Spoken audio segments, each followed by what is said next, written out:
Good morning, everybody, and welcome to the Rangers Review morning briefing for Wednesday, the 5th of April. I'm Derek Clark, and I'm joined this morning once again by the third day in a row, fantastic, by Joshua Barrie. How are we doing, Joshua? I think it's actually 4 if you count Friday, Derek. So, it is straight enough, yeah. Hopefully, you're not getting sick of me, but good to be here.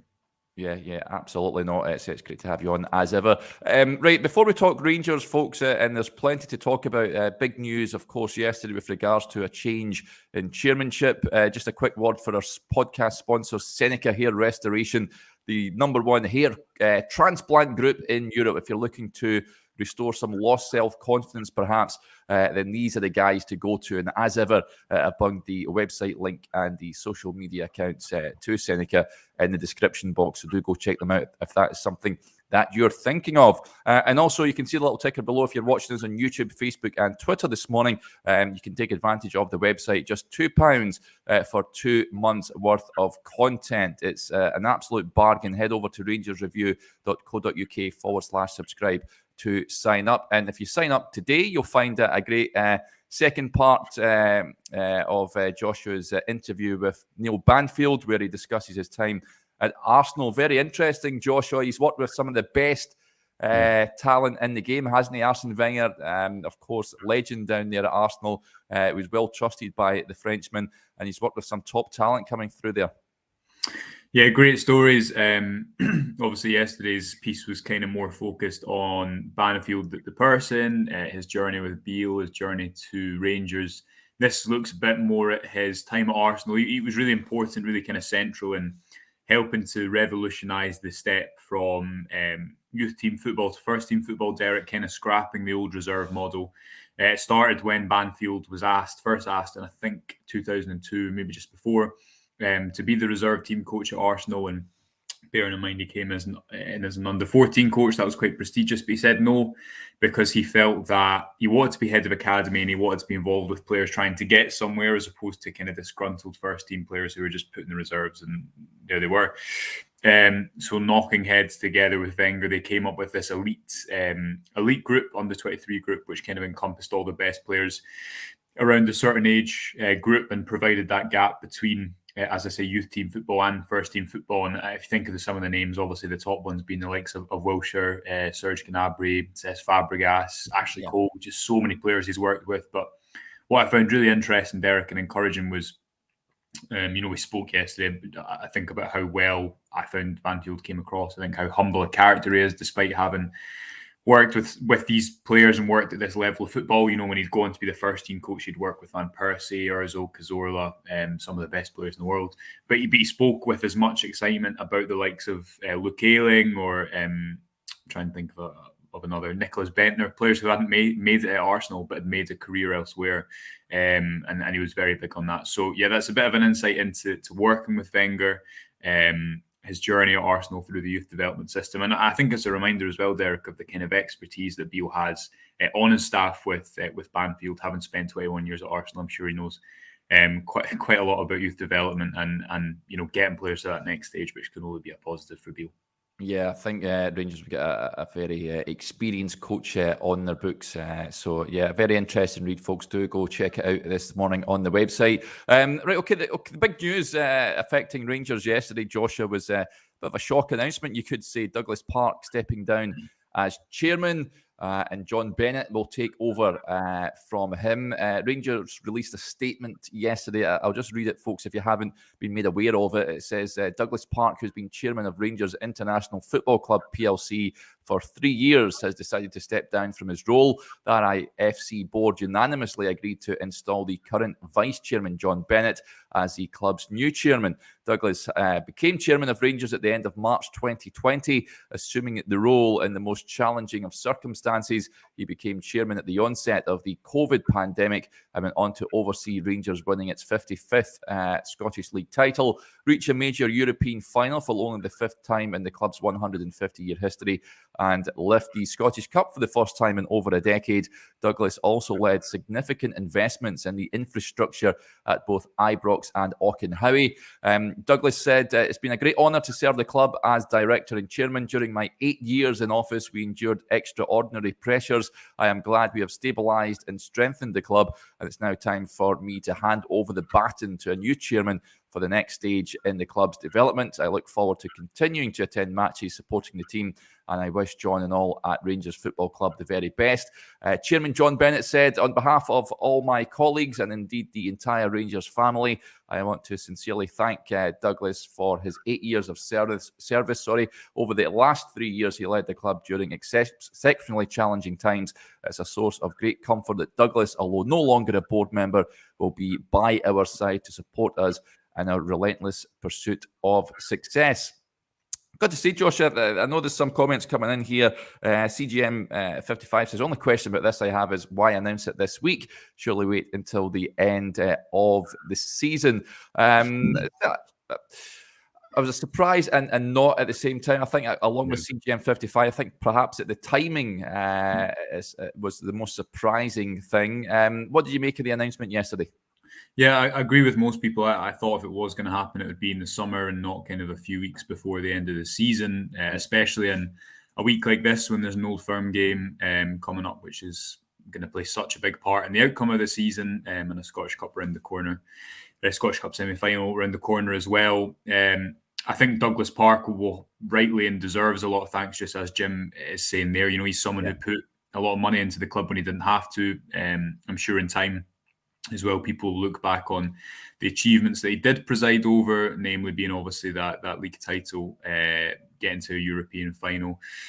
I think there's been a general sense, Derek, that change has been needed in some capacity. Obviously, Douglas Park maybe hasn't been the kind of main recipient of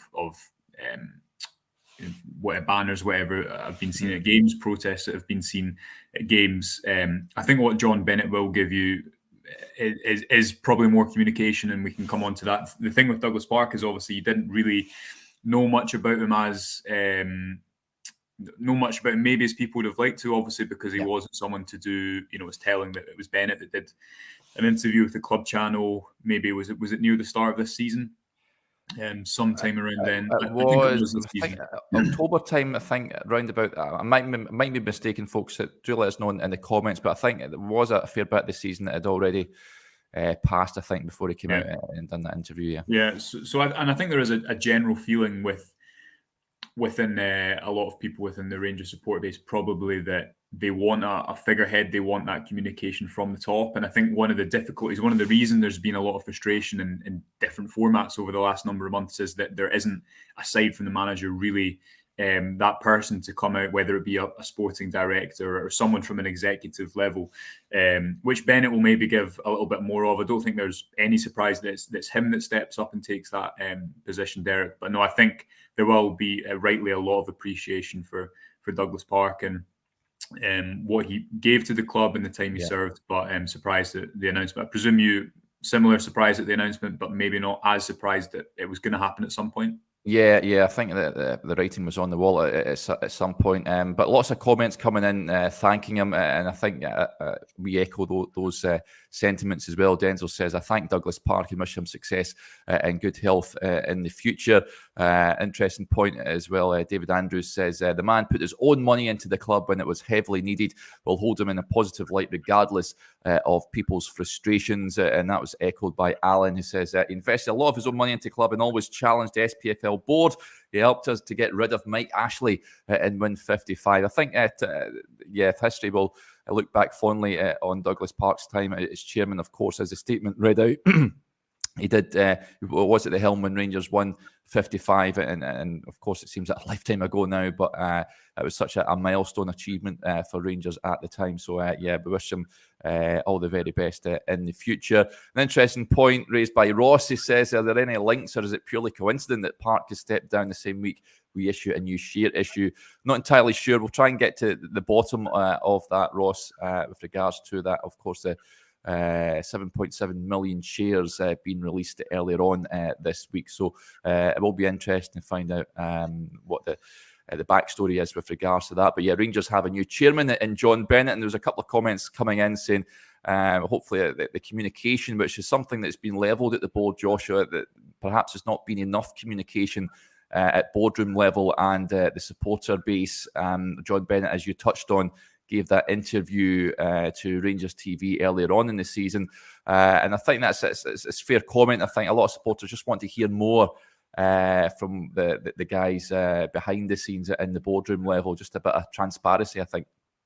I think especially when things aren't going well, people want answers. I don't think there's any issues really when you're winning consistently and having a kind of chairman who isn't very vocal and isn't in the kind of public eye and by some description. Yeah. But I think people do want there's answers that are above the manager. That's why I think the AGM this year, there were so many of these questions put to Ross Wilson about varying different things. And there's decisions and questions that will be above him as well. So, I'd imagine that will happen because Bennett has been the one to do that. He was on obviously as well. I think after the Europa League final, he was did a few media interviews then as well.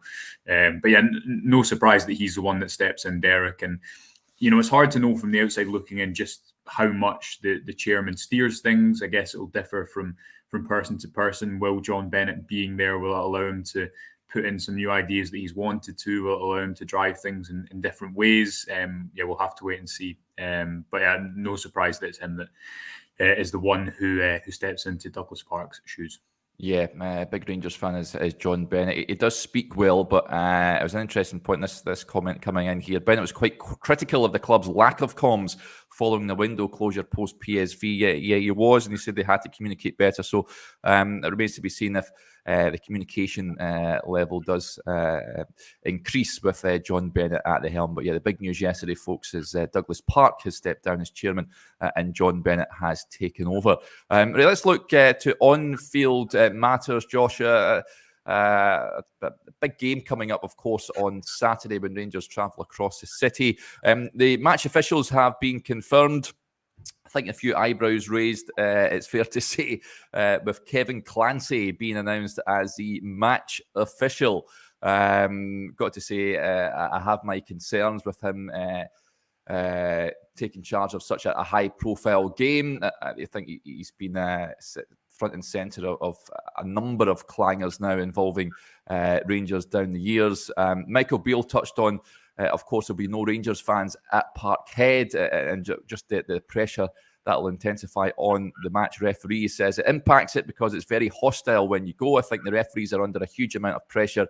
Even having just a few fans is better than none, I would say. You'd always rather have some fans, even if it's only a small amount. I just think it adds to the flavour of the game. And again, the pressure it puts on the referee if you have a large crowd in favour of one team.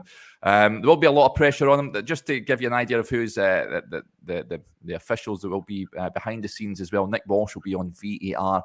John Beaton will be the fourth official. The assistants will be David McGeechy and Ross McLeod. But Kevin Clancy, I'm sure I've wrote a number of pieces on the website now, Joshua, where he's taken charge of Rangers games. Pataudry last season springs to mind, where there was numerous clangers and decisions that were that were poor from him. I just have my concerns that we're talking about the referee after the game on Saturday and not on the actual game.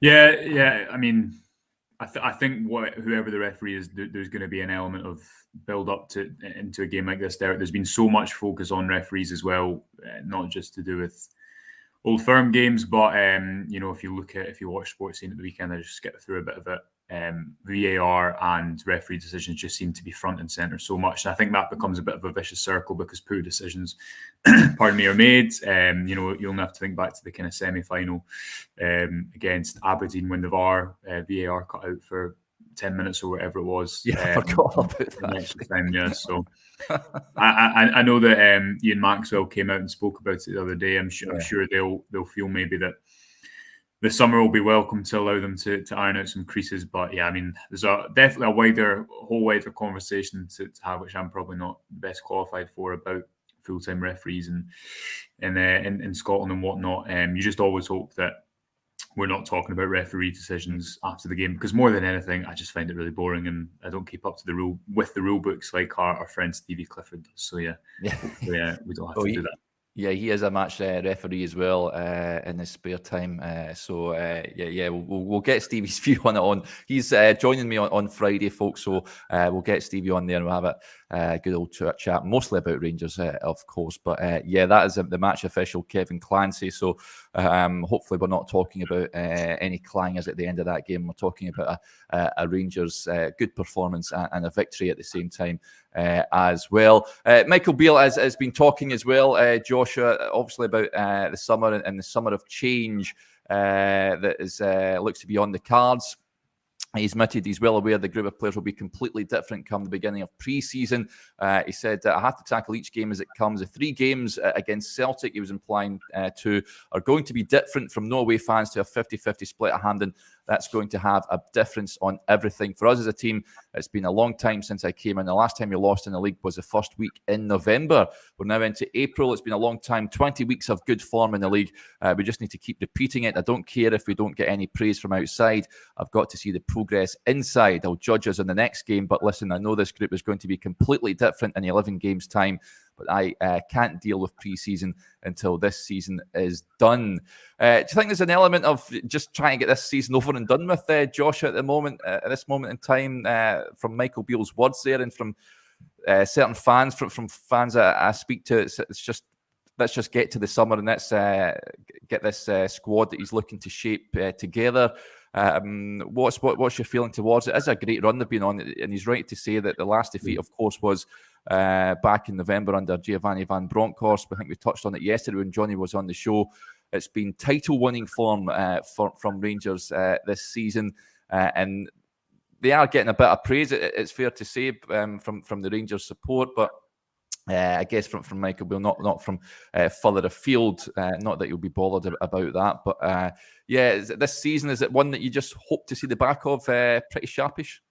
Yeah, it's such an important conversation to have, Derek, because you think back to that Aberdeen game where if Rangers lose that game, which was that Beale's second game, I think, third or second? It was the second game. Yeah. If he loses that, you just, if he's picked up a few defeats by this point, dropped a few points, it'd be worth going back and looking at. I know the League Cup final obviously is a big stain because Old Firm defeats are going to, as we said yesterday, I think the only way to get over them is probably by winning one or winning something. But it must be the best league start in quite a number of years now. Yeah. I don't think you can underestimate just how significant a pre-season is for someone like Michael Beale. We spoke on Monday about the kind of certain themes that he was referencing in the lead up to both goals at the weekend. Those third man combinations, Tillman running beyond, different tools and methods by way of breaking down a defence. I think it takes a pre-season definitely for a team to play with the fluidity that he wants. He said repeatedly that it won't be until after the summer that you kind of see his, not only the team playing better, but his full ideas kind of coming into focus. It was interesting listening to Thomas Tuchel at the weekend after Bayern beat Dortmund, just speaking about the importance of kind of simple messages and the reality of the impact that you can make as a manager coming into a club in the middle of a season. And I think probably something that won't become obvious until next year is some of these different ideas that Beale wants to play with. We've seen the introduction of that back three, which he actually called a back one at the weekend, an interesting way that Rangers are trying to get an extra player into the attack, which we'll definitely look into more detail at some point. But of course, he's managing the season, and if he's speaking there about an entire different team or a number of different players coming in, you think of the impact that I know Raskin has been injured the last couple of weeks, but the impact they've been able to make because they're two starters who have come into the club as opposed to bringing in 4 or 5 squad players who might not make the desired impact. You'd much rather have 4 or 5 players of quality than 10 players who might be able to play 15 games but not do it consistently. So totally agree. I mean, you can't underestimate how impressive his start's been in churning out these results, which Rangers haven't done consistently. I mean, I can't remember a time in the last number of years apart from since 55, really. Yeah, and before that, can you think of a time where Rangers were going away from home and you were thinking they'll be fine? I mean, even when that Hibs game stands out to me so much because when Rangers went behind and obviously they go up and win the penalty about 20 seconds after, even though it took VAR, there was no sense of, you could see no sense of panic on the field, because I think there's a real trust that they'll go and score and win those games. So obviously it's a real positive sign if they're doing that before pre-season. With all that said, as we've said, and we'll continue to say all week, it doesn't really matter all that much if you don't win Old Firm games, and that's the I guess the unique task of managing Rangers. So yeah, can't underestimate the importance of a pre-season. But equally, I just think this game, and especially that game at Hampden at the end of April, is just so important for Beale going forward, as it was for Gio last year. Yeah, it's absolutely huge. But a victory on Saturday will go a long way in increasing the optimism amongst the fan base, that's for sure. Let's get to a few of the comments that are coming. There is loads of them. First of all, Ali Quinn says, any update on Raskin, lads? We will get an update on Raskin on Friday when we speak to the manager, Ali, and that is when the press conference will take place. By all accounts, Michael Beale said last week that he was intent on returning to training on Monday. So whether he's fit enough to start the game on Saturday remains to be seen. It will be a good few weeks since he's played for Rangers when that game comes around. If he's 100% fit, if he's 85% fit, 80% fit, Joshua, I'm playing Nico Raskin in the middle of that park. I just think he offers Rangers something different to anyone else in that midfield. I just hope he's fit enough to play on Saturday.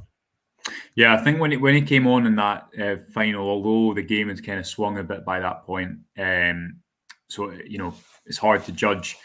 It was just the kind of the immediate comparison of playing forwards quickly and doing things at tempo and being brave on the ball. I don't think Raskin is a player who's going to be phased by a game like this. Me and Johnny were speaking yesterday about Ridvan Yilmaz and whether you could throw him into a game like this. And I guess his fitness, because he's been out for so long, is a bit of a different conversation. I'm less on the, player you need to bed players in. I was actually reading recently, I might have said this already, so forgive me if I have, but Pep Linder's book, have I told you this? No. Pep Linder's book, the Liverpool assistant, he wrote a book last year. It was quite interesting. One of the things he said was he took a quote out from Alex Ferguson in the 90s, I think, and it was him saying, to win the Premier League, you can't afford to lose more than 8 games. And it just shows you how different football is now, because, Arsenal are going to probably win the league this season, losing 3 games, tops, 2 games. The last few seasons, it's been 95 points.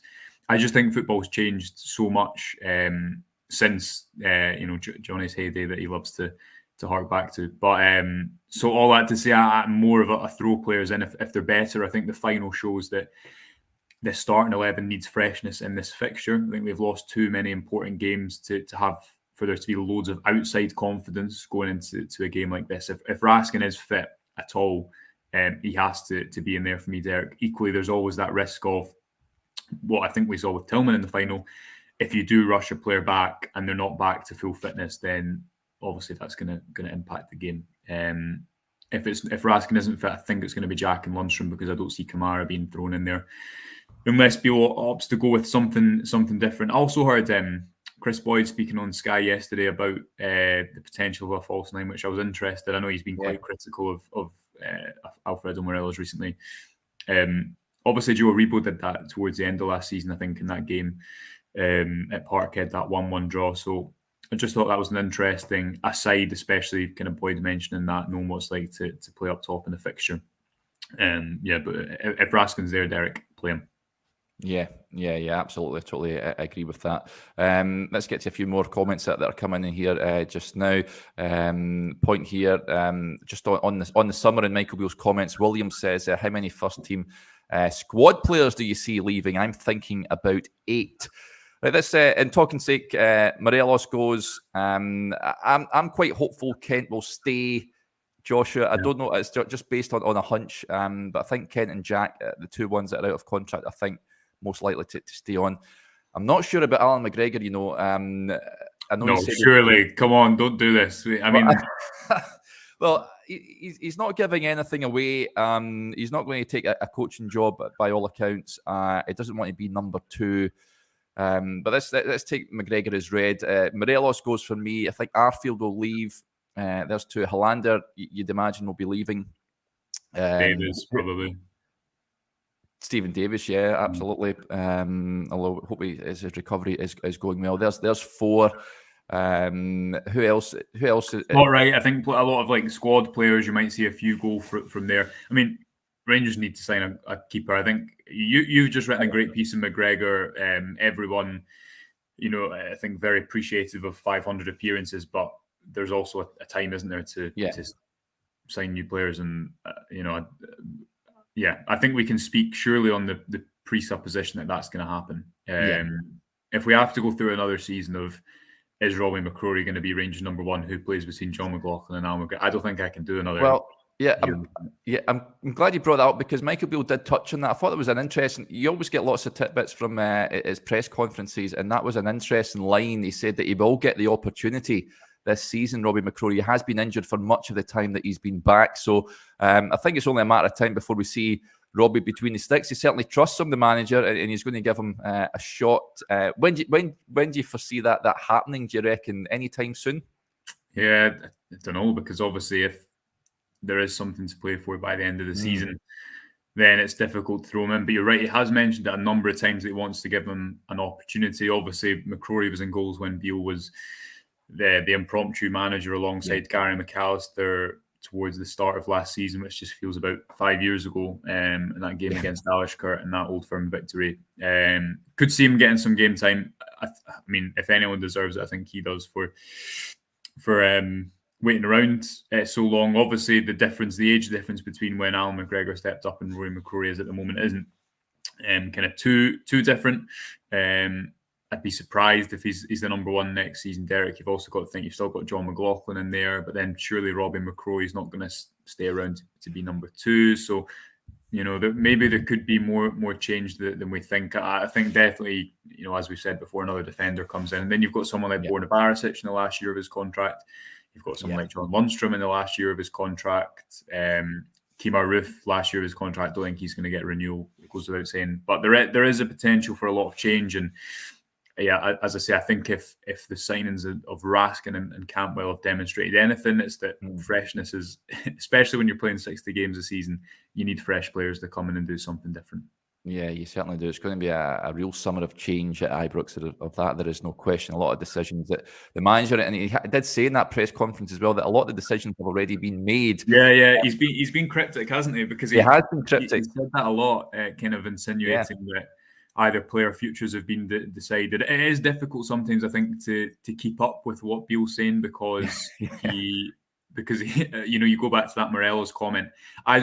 When he spoke about him needing to see more from him, and then basically saying that he hadn't kind of stepped out of line. I don't think really that was too contrasting an answer, because he was effectively saying, look, he's been fine, but he needs to show a bit more if he's going to have a bumper contract and be here for the next 4 years and be the man that I trust next season. But I think the insinuating that decisions have been made behind the closed doors, that's what you need, to be fair. I think you need, he's had his time now to observe, and he'll know better than most, having been before, what the plan was before he left. But he's obviously not going to tell us what those decisions are in a press conference, is he? No, he absolutely is not. But very interesting from Michael Beale's last press conference ahead of that Dundee United game. This, as I mentioned earlier on, the press conference ahead of the Celtic game will take place on Friday, and you'll get all the reaction on the Rangers Review site and also on our YouTube channel as well, folks. Cannot wait for the game on Saturday. I know folks a little bit no fans in there, and who's going to play up front, and Celtic, of course, firing on all cylinders, Joshua. But I'm sure once we approach that game on Saturday, the battle fever will be kicking in, and the optimism will be increasing. I don't know. I just fancy Rangers to get a result over there. I think it's been a long time coming. I think they're more than capable, I think that as we edge closer to that game, I'm sure the belief will increase as well. There's no reason why they can't go over there and get a win, is there? Of course not. And, if Rangers were to win, I think that would be such a big story because of the narrative that's built at the moment. We saw, if Rangers held out in January, I think that would have been such a significant win. And on that day, I think it was a very even. I think Rangers probably edged it, but I thought you've seen two teams very even. Celtic would say they didn't play well in that game. Rangers would say they didn't play well in the game at Hampden. Obviously, is a bit of a difference in the two teams in terms of the time that the manager has had with the two squads. But as Johnny was saying yesterday, I think that you look back at that game that Gerrard's managed towards the end of 2019.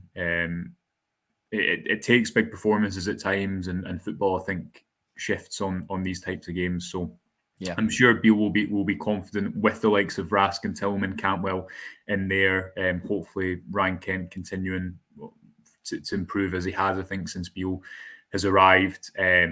If they can perform like they did with the kind of continuity of Hibs away and Hearts away, I know it's a different level playing against Celtic, but those types of performances, if they can hit near those levels, then I think it becomes a really good game.